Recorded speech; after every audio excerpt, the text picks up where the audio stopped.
Assalamualaikum warahmatullahi wabarakatuh.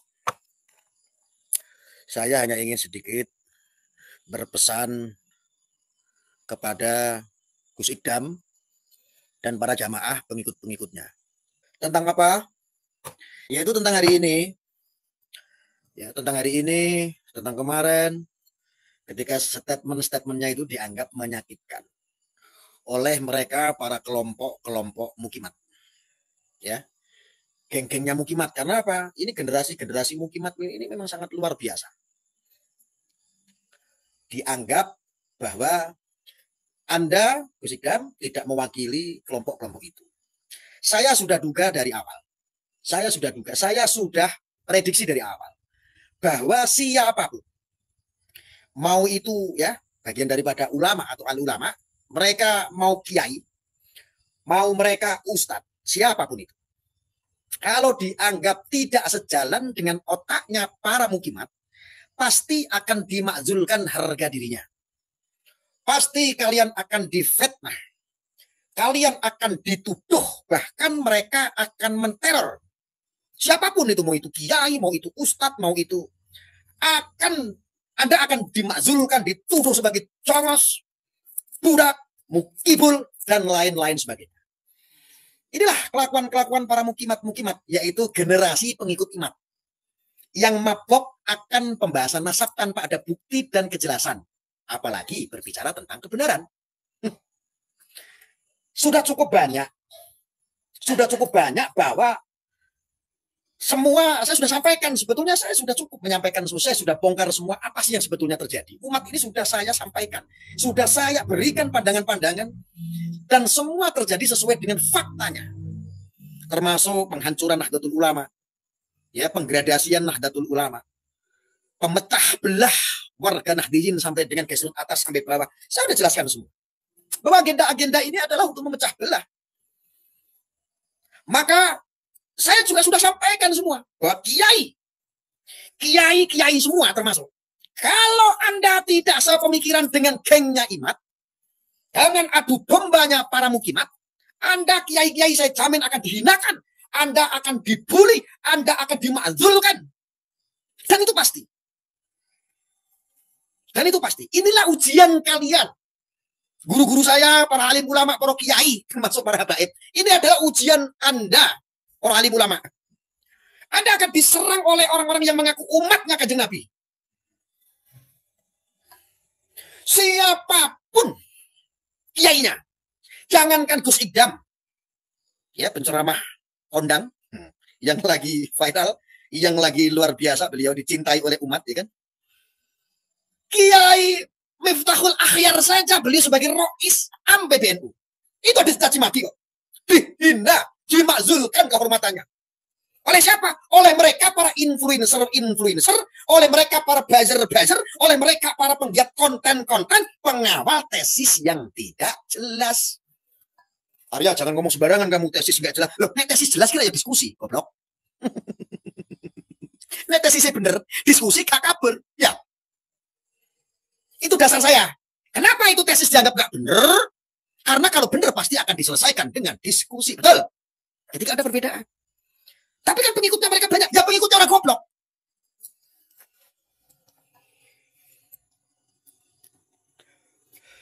Jadi jangankan Gus Idam, Kiai Miftahul Akhyar, Ketua Umum PBNU, caci maki, serang. Wah, sudah. Terus jelas. Tapi saya NU cap kadal. Tapi saya warga Nahdiyin juga suka sama imat. Iya. Kamu suka kenapa? Caci makinya kan? Ada kebencian kan? Oleh Anda ngikuti imat, akhirnya membenci satu sama lain kan? Ya. Saya bajingan. Tapi saya mengikuti para alim ulama, para kiai, para habaib yang menyejukkan, tidak mengajak membenci satu sama lain. Kalau ada habib, kalau ada kiai yang unsurnya keluar dari lisan adalah kebencian, maka mereka saya anggap adalah oknum ulama corong dajjal. Wis jelas, wis aku ora urusan. Mek kuwi habib ngakune cucu nabi, mek kuwi kiai ngakune juga pribumi, wali songo lah gadal tayasu. Mereka adalah oknum. Titik, enggak pakai koma. Wis. Tapi mereka sekarang ada organisasinya. Imat mendirikan organisasi sama Gus Abbas Buntet. Alah kata Yasu. Semua itu adalah kepentingan. Yang jadi korban siapa? Anda. Yang jadi korban siapa? Umat. Dugaan saya, mereka organisasinya nanti ketika sudah Nahdlatul Ulama pecah, Ansor Banser diambil alih sama ormasnya. Buktikan ya kalau nggak percaya ya. Semua yang saya sampaikan 3 tahun yang lalu, 2 tahun yang lalu sampai detik ini semua terbukti. Apakah yang hancur itu Pahlawi? Oh tidak, yang hancur itu adalah Nahdlatul Ulama. Dari Gesrut Nahdiyinya, Nahdiyahnya, pengurus besarnya, semuanya, wow, udah acak-acakan, acak-aduk.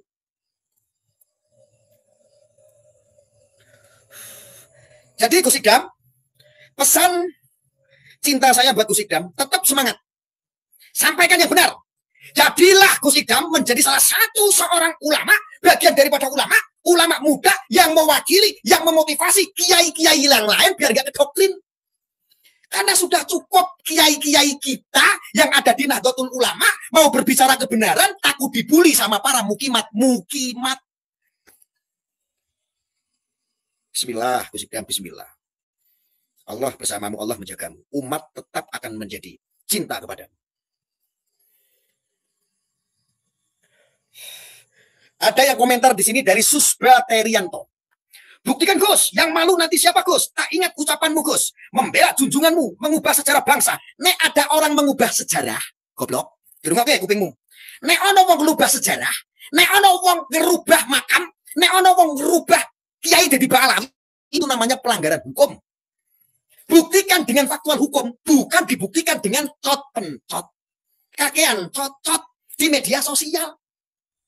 Pengen nih, logikamu itu sudah nggak ada.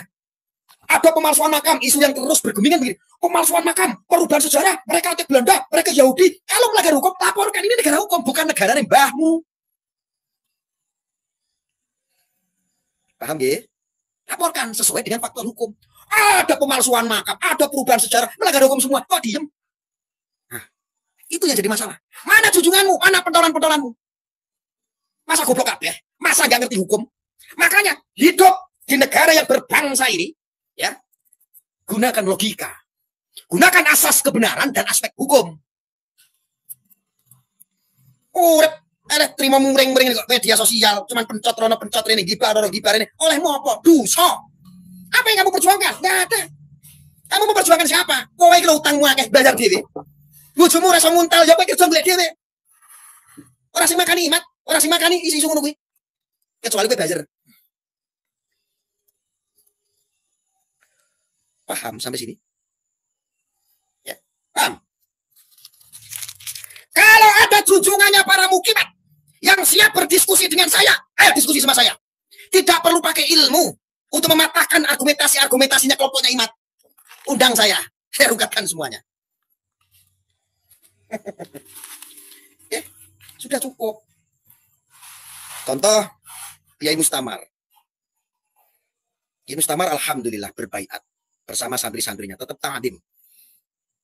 Tetap ta'adim, tetap berhusnudon, tetap bersama para alim ulama, para kiai, para habaib, titik.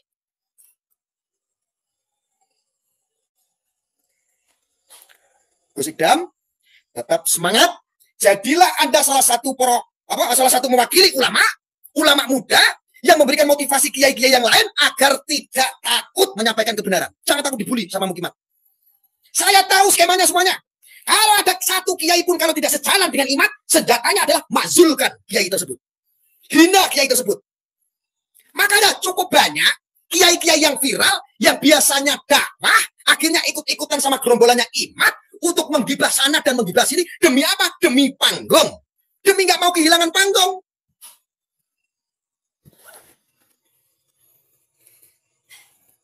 Ya. Ada yang komentar, saudara-saudara di sini. Unggulan mereka adalah tes DNA. Sekarang saya tanya teman-teman 620 orang yang nonton di sini. Saya mau tanya keturunan Nabi itu katanya haplogrupnya apa, teman-teman? Haplogrupnya keturunan Nabi itu apa? Saya tanya sama saudara, jawab di sini komentar. Jawab sebentar, teman-teman. Kata mereka, para mukimat-mukimat yang sesuai dengan ahli DNA, yaitu Mr. Sugeng, katanya kalau haplogrup J ataupun D, nah, Kanjeng Nabi. Ya, ya. Keturunan Kanjeng Nabi haplogrupnya C katanya. Sekarang saya mau tanya, apakah Imat dan gerombolannya ada yang haplogrupnya C? Kok ada yang Sayyid ini, Sayyid Abbas, Sayyid ini, Sarif ini? Alah, kadang tanya sok ngapusi ke umat, weh. Kau jangan berbicara atas nama pecinta Wali Songo. Kau ini mengatasnamakan pecinta Wali Songo, kui gatel jenenge. Nah, wong pecinta Wali Songo kui tidak akan pernah diam ketika silsilahnya Wali Songo sudah digonta-ganti sama Imat. Berapa kali diganti? Ketemu kitab manuskrip baru diganti silsilahnya, ganti lagi silsilahnya. Ngono ngakoni Wali Songo. Ayo, 1000 orang yang menonton di sini. Saya tanya sama Anda sekarang. Kalau haplogrupnya keturunan Kanjeng Nabi itu C, kita ngikutin para mukimat dan ngikutin para ahli DNA-nya Sugeng Mecucu. Saya tanya sama Anda. Adakah di Indonesia yang haplogrupnya C? Sesuai dengan konteks. Tidak ada. Nanti giliran mereka, kelompoknya mereka mukimat, haplogrupnya O. Atau Sipit, Cina, Tionghoa. Gue digadol-gadol gimana? Oh itu sampai dengan Kanjeng Nabi loh. Gatel. Wong kok ngapusi umat, masa ke umat? Kasihan umat. Jangan pernah kamu bodoh itu.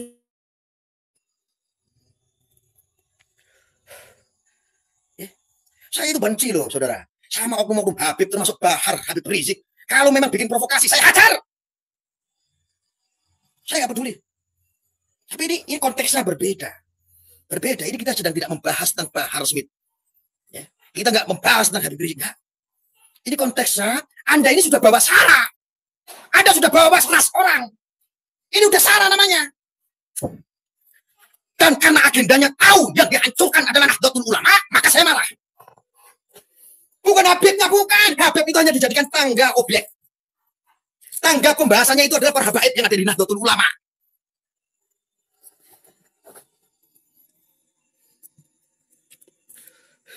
Mereka nahan sudah cukup lama kelompok-kelompok takfir ini.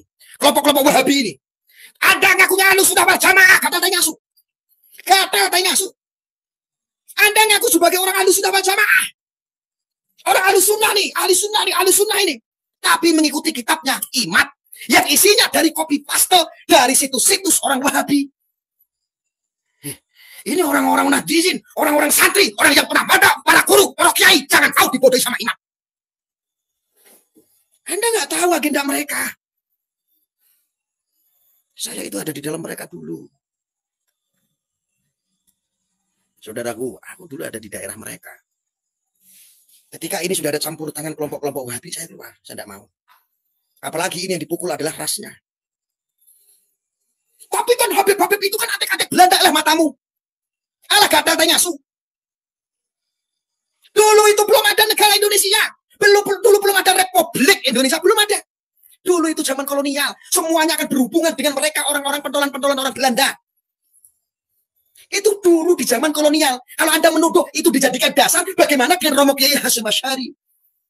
Ketika ikut diskusi dengan orang-orang Belanda, kau anggap bahwa Romo Kiai Hasyim Asy'ari juga antek Belanda? Ini nggak benar. Itu zaman kolonial Belanda. Jangan kehilangan logika. Anda ini terpelajar, Anda ini beragama, tapi nggak menggunakan pikiran, Pak.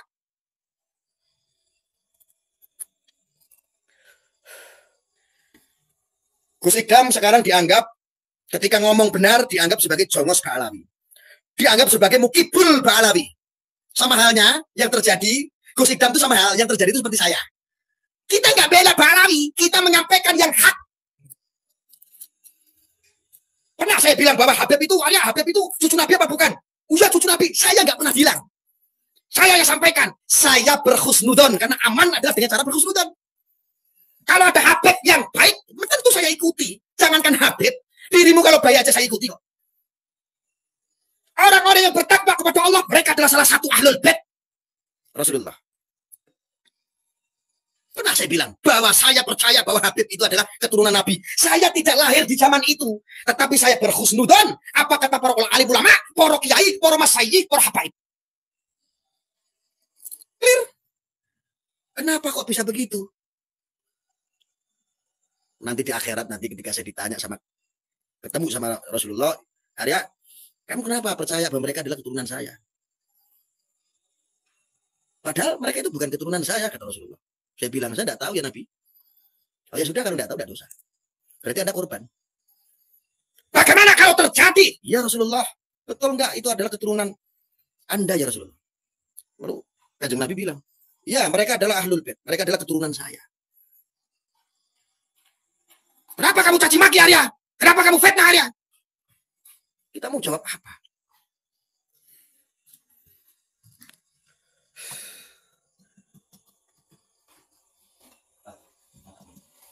Sangat bahaya sekali. Mukimat ini terlalu percaya. Dia alhasil daripada nonton konten-konten provokasi. Akhirnya ke doktrin.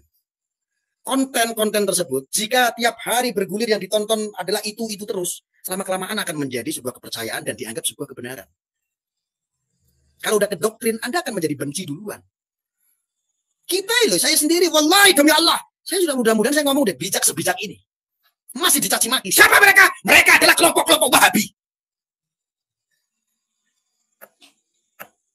Mereka ngempet. Mereka nggak mengakui dirinya berpaham Wahabi. Mereka nggak mengatasnamakan organisasi Wahabi, tidak. Paling aman kelompok-kelompok Wahabi ini ketika menjelma menjadi Nusantara. Ketika menjadi Nahdlatul Ulama, mengaku Nahdiyin, pecinta Wali Songo, pribumi. Nah, ini yang lebih berbahaya, saudara. Mereka tidak akan pernah mengatasnamakan saya FPI, tidak. Saya Hizbut Tahrir, enggak. Saya HTI, tidak. Saya adalah Khilafatul Muslimin, tidak. Saya orang Jamaah Ansaruddaullah Islamiyah, enggak. Saya Jamaah Islamiyah, enggak. Kita dibuarkan sama pemerintah.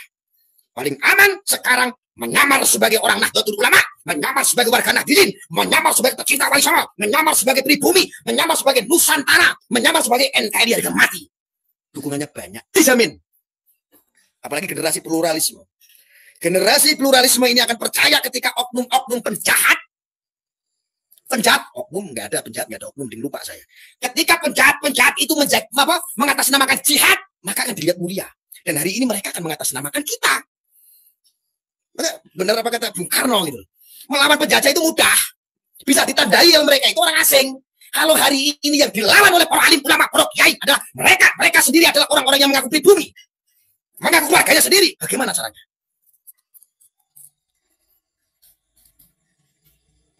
Seribu orang yang saya cintai, saya di sini hanya memberikan pandangan-pandangan sesuai realita. Apapun masalah tesis tidak jelas. Jangan tanya, kok tidak jelas? Ya memang tidak jelas. Dasar Anda apa? Hanya berputar di situ. Dasar Anda hanya berputar untuk mencari pembenaran di medsos-medsos, di YouTube, komentar sana, komentar sini tanpa ada pembenaran. Tanpa ada kebenaran. Ada kebenaran. Tapi tesisnya Kiai Imad itu adalah betul. Kalau tesis, ya ketika bersengketa, ada yang paham, ada yang tidak, mesti didiskusikan. Apakah cucu kamu yang namanya Imad berani mendiskusikan? Ketika diundang berkali-kali, kenapa kabur? Kenapa kabur? Itu sudah nggak benar. Apa indikasinya? Indikasinya adalah bahwa Imad memang dibayar untuk membuat on-trend. Siapa mereka di antaranya? Ada tokoh-tokoh kuat dan ditumpangi oleh kelompok-kelompok Wahabi. Buktinya apa? Arya, jangan banyak ngomong kamu. Buktinya adalah kitabnya Imaduddin, isinya adalah situs-situs Wahabi. Ngaku Ahlus Sunnah, ngaku Nahdiyin, ngaku Nahdlatul Ulama, ngaku Ansor, ngaku Banser. Sebentar lagi Ansor Banser akan diambil alih sama kelompok-kelompok itu. Mau?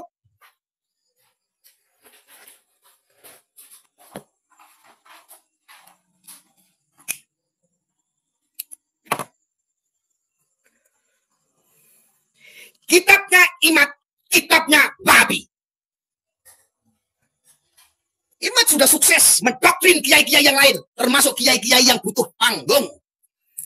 Termasuk kiai-kiai yang lama, yang senior, yang viral ceramah ke sana kemari, tidak sedikit ke bawah. Demi kepentingan. Kan lumayan kiai-kiai sekarang kalau pansos sama Imad. Pasti akan disukai oleh publik. Walaupun akhirnya pada hakikat intinya adalah ikut-ikutan menggibah. Si fulan ini jelek, si fulan itu jelek, si fulan itu palsu, si fulan. Kiai apa?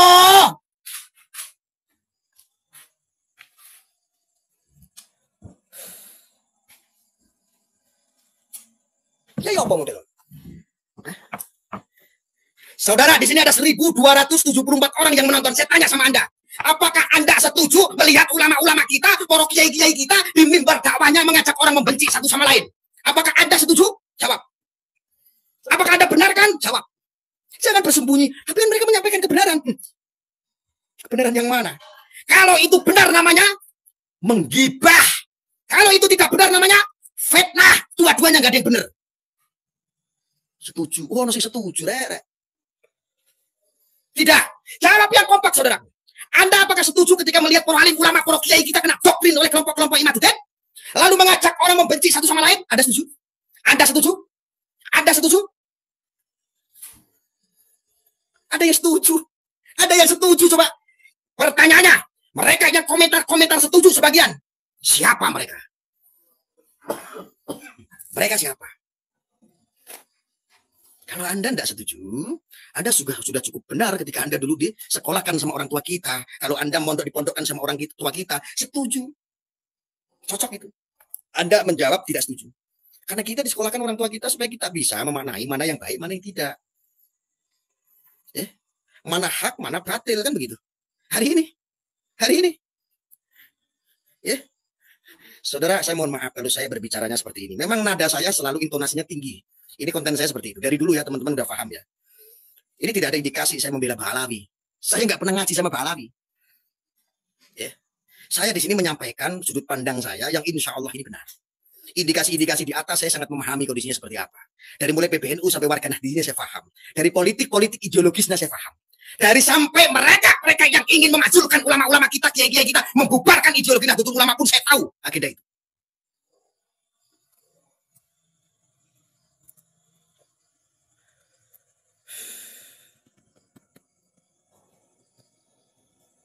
Narasinya kelompok-kelompok ini mengatasnamakan pribumi. Ngakunya saya adalah pribumi, saya adalah Nusantara, saya adalah NKRI. Junjungannya Mukimat begitu. Menuduh mereka seperti apa? Mereka adalah orang-orang Yaman, mereka adalah antek-antek Belanda, mereka adalah jongos-jongos, penjajah. Giliran diundang sama yang dianggap penjajah, pemalsu makam, tukang merubah sejarah dan lain sebagainya, kabur. Najis, ngaku pribumi, ngaku Nusantara, ngaku NKRI, diajak diskusi sama antek Belanda, kabur. Mana dadamu? Ini dadaku. Mestinya begitu sebagai orang pribumi.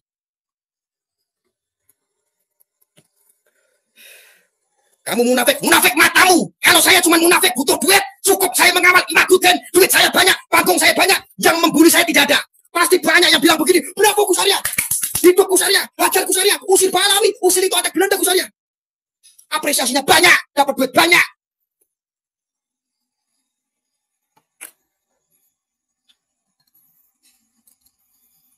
Itu kalau saya mau bela iman. Enggak, saya menyampaikan yang insya Allah benar. Kalau salah, wallahi, saya tanggung dosa Anda semua. Saya tanggung dosa Anda semuanya dalam hal ini. Kalau saya bohongi Anda, saya dibayar sama orang untuk berbicara kebenaran seperti ini, saya tanggung dosa Anda, wallahi. Saya tanggung dosa Anda. Kalau bab ini, saya yang salah. Kalau saya dibayar sama orang untuk berbicara kebenaran seperti ini, saya tanggung dosa Anda semuanya. Kayaknya larang ya.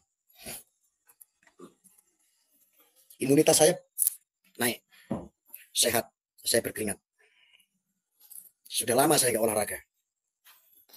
Salam olahraga. Ada sekarang pejilat, ada sekarang pengkhianat. Dulu menyerang Habib. Iya, yang diserang dulu itu adalah oknum tok. Tapi kamu sifatnya kayak corong dajjal bangsat. Kenapa saya bilang begitu? Seputaran Habib Lutfi terus dibahas, digoreng-goreng segala macam. Saya aja kasihan, beliau seorang orang yang alim. Beliau seorang tokoh. Salah satu ikon yang ada di dunia. Habib Lutfi orang Pekalongan. Kalian goreng tanpa ada pembuktian. Framing sana, framing sini, fitnah sana, fitnah sini. Apapun di dalamnya kalau ada Habib Lutfi, sikat. Bila perlu kalau ada sendal jepit hilang, salahin Habib Lutfi. Jatman dibawa-bawa. Alasannya apa? Ternyata Habib Lutfi itu ingin merebut Jatman keluar dari Nahdlatul Ulama. Dia merampok Jatman. Ini narasi-narasi yang sangat keji dan kejam. Walaupun sudah diklarifikasi sama Sekjen Jatman, sesuai dengan undang-undang yang berlaku, maka memang diperbolehkan orang membangun sebuah legalitas. Walaupun itu sebagai banom Nahdlatul Ulama, tapi di framing yang tidak. Sadis. Ada hanya mengecamnya Jatman. Kenapa nggak bahas tentang Ansor? Ansor punya legalitas. Ansor juga mempunyai legalitas sendiri, walaupun banomnya Nahdlatul Ulama. Kenapa nggak diserang? Kenapa tidak dibahas? IPPNU juga sama, punya legalitas sendiri. Kenapa tidak dibahas? Pacian. Menurut saya, itu adalah murahan semua. Framingan murahan-murahan itu seperti itu. Membabi buta hanya untuk menciptakan, membunuh karakter orang. Menghinakan orang, memasukkan seseorang.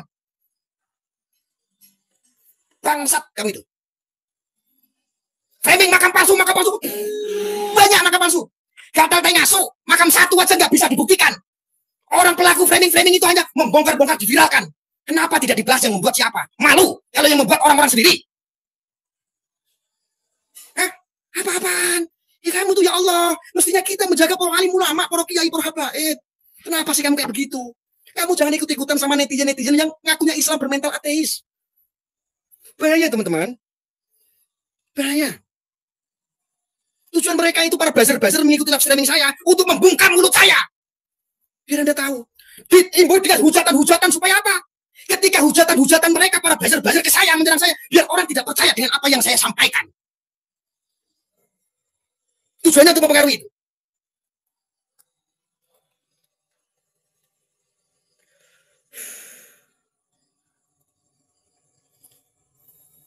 Nih, simpan video saya, bagikan video saya. Ini para mukimat ini, ya, banyak yang caci maki. Satu pun itu mentalnya itu mental tempe, mental cemen. Saya tantang bertemu dengan saya. Jangankan itu para mukimat pengikutnya, junjungannya saya tantang untuk diskusi. Pada Suka TV, ini Arya. Imunitasnya lagi naik. Bang Haji Romai Rama Waliullah, undang saya. Guru Gembol, undang saya. Gak usah bayar saya, gak usah bayar. Tanya saya.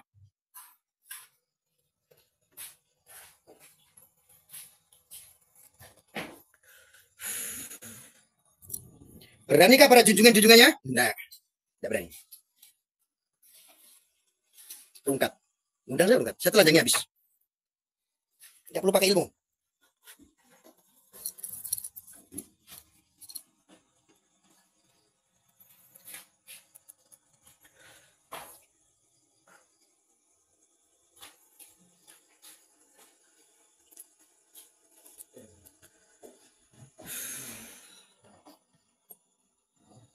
Cari panggung katanya. Arya udah terkenal belum? Arya sudah terkenal belum? Arya udah nggak butuh panggung. Ngonten aja jarang-jarang, udah nggak terlalu butuh duit dari YouTube.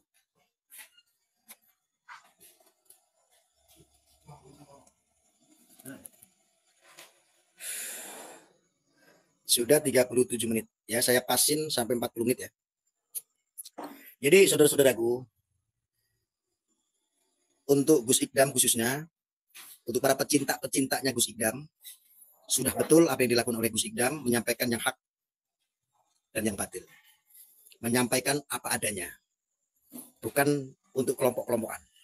Kalau seandainya hari ini, para pecinta-pecintanya Gus Ikdam takut bahwa Gus Ikdam itu dibully, nggak usah takut. Ada saya akan tetap mensupport beliau. Ya, untuk para alim ulama, para kiai, para guru, mohon maaf, sudah cukup banyak akhlak manusia, khususnya Islam yang ada di Indonesia, tanggung jawab Anda.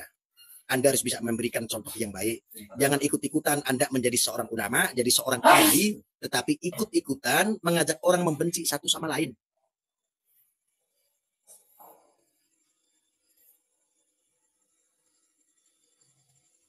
Jangan ikut-ikutan. Kita tetap menjaga, kita kawal para alim ulama, para kiai, para habaib yang ada di dalam lingkup Nahdlatul Ulama.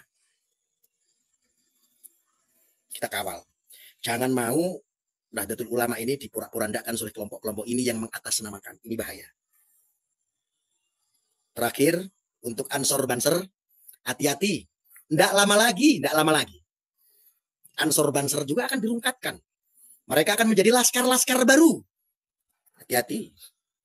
Ya. Ketika hati warga Nahdliyin sudah diambil oleh mereka, ormas-ormasnya pun sudah keracunan, didoktrin oleh kebencian-kebencian, akhirnya berpindah ke lain hati. Mereka ormas-ormas laskar-laskaran tersebut akan menjadi besar. Nahdlatul Ulama harus ambil sikap yang tegas. Ya, jajaran aparat negara juga harus netral dalam hal ini. Siapapun yang melanggar hukum, yang selalu mengujar kebencian, bawa syarat, tangkap dong. Nggak berani. Masa nggak berani tangkap? Pasti berani. Apalagi ini Polri masih dalam program presisi. Harus berani. Ya. Mudah-mudahan yang saya sampaikan ini bermanfaat. Mudah-mudahan. Jangan lupa nanti di-share saja, dibagikan supaya banyak orang itu tahu. Mudah-mudahan ini menjadi salah satu pandangan-pandangan yang positif. Agar apa saudara-saudara kita, khusus umat muslim ini tidak gampang terombang-ambing ke doktrin, akhirnya ikut-ikutan mencaci maki para alim ulama kita, para kiai kita, para habaib kita. Kewajiban kita untuk menjaga sebagai umat muslim yang baik. Apalagi khususnya ya sebagai orang Nahdliyin, warga Nahdliyin. Jangan gampang. Mungkin itu aja yang saya sampaikan, karena sudah cukup banyak ini buzzer-buzzer ngeroyok channel saya.